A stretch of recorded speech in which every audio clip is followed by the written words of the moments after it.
for women, like myself, to know the healing power of God, to understand their worth as a woman is not tied to marriage or a ring on your finger, and to see themselves through the eyes of God. The Bible tells us in Colossians 2, verse 10, "So you also are complete through your union with Christ, who is the head over every ruler and authority."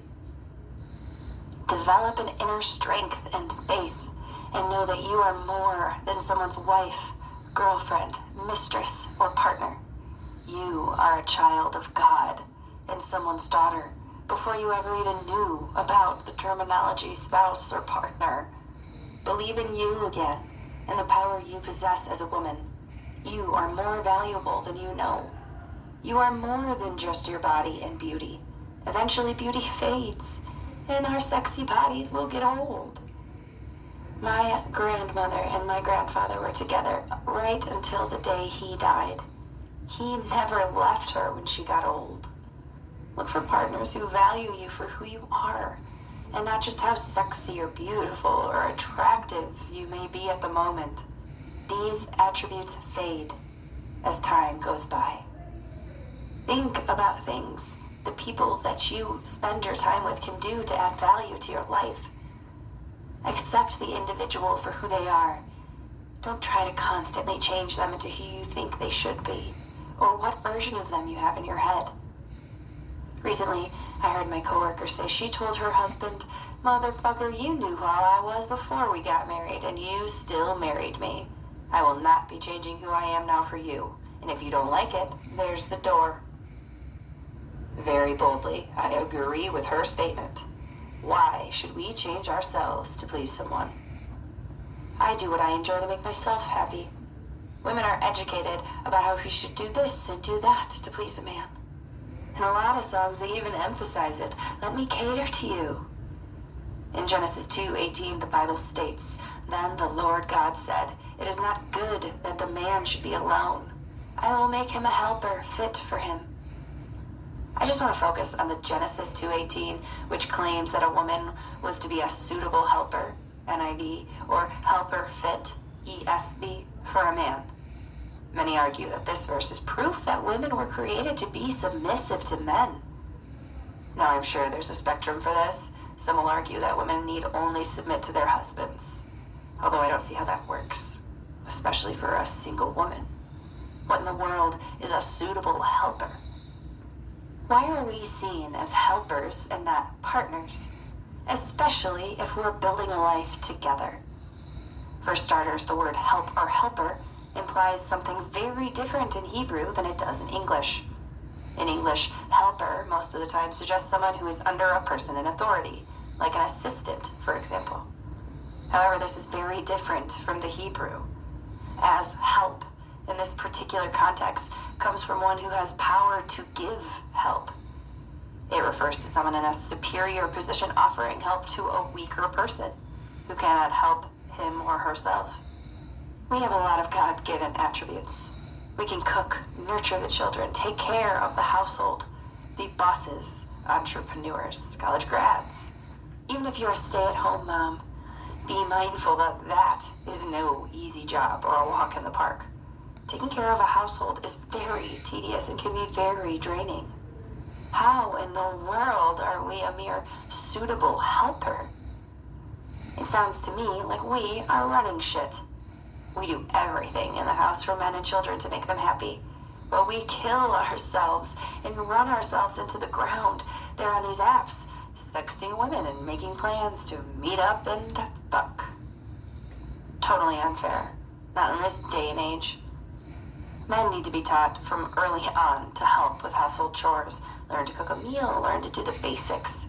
Because what's going to happen if your woman gets sick or dies? You're not going to be able to survive. Jamaican women cook, clean, do laundry, often hand washing clothes if they're not lucky enough to have a washing machine at home. Unlike here in America, where there are so many laundromats, take care of the kids and work full-time jobs, it all works.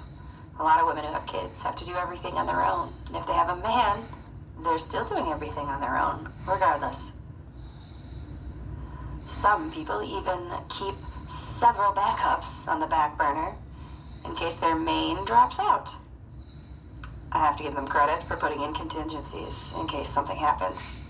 A lot of people do it. They say women have work husbands and men have backup women. Not one. More than one. They plan ahead, which makes me wonder, should women have backup men? However, why would you go for a backup if you claim to be so in love with the person you're with? The games.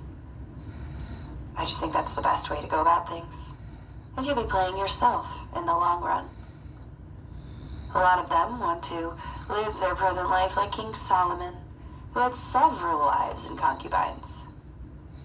Only problem is King Solomon had wealth to take care of all his wives and concubines equally. I don't know how he kept up with their sexual needs, but he had them. These women probably didn't have jobs, probably had to rely on a man to take care of them. Women birth the men, and then we raise them. So in terms of where they fall short on how to treat us, I don't know where it all went wrong. We need to ensure we let the boys know from a very early age not to use women for sex, or to use them for anything in that matter. The emotional pain we endure after, it's not easy to get over, even when we go to therapy. I kept on asking my husband, would he want someone to treat his mother this way? And he never had an answer. But I know deep down, he wouldn't. I'm sharing my truth, not to be judged or to be pitied, but to inspire hope, self-love, healing, and encouragement, as it's a new beginning. As many Jamaicans say, once you have life, there is hope. You possess a vagina. We birth these men. They don't birth us. I share my story of my journal entries of my feelings throughout this journey, of how I survived my divorce, my migration, and then how I lost everything, and the trust I developed in God. And if I can get through this, you can too. Remember, with God, all things are possible. No matter how people may try to intervene in God's plan over your life, you are a child of God, and He will protect you. Stay focused, work hard, be persistent, and be disciplined in overcoming this stage in your life.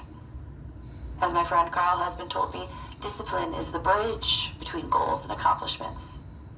You must keep a positive group of friends about you, as it'll help to keep you from becoming distracted and help keep you optimistic about yourself and your future.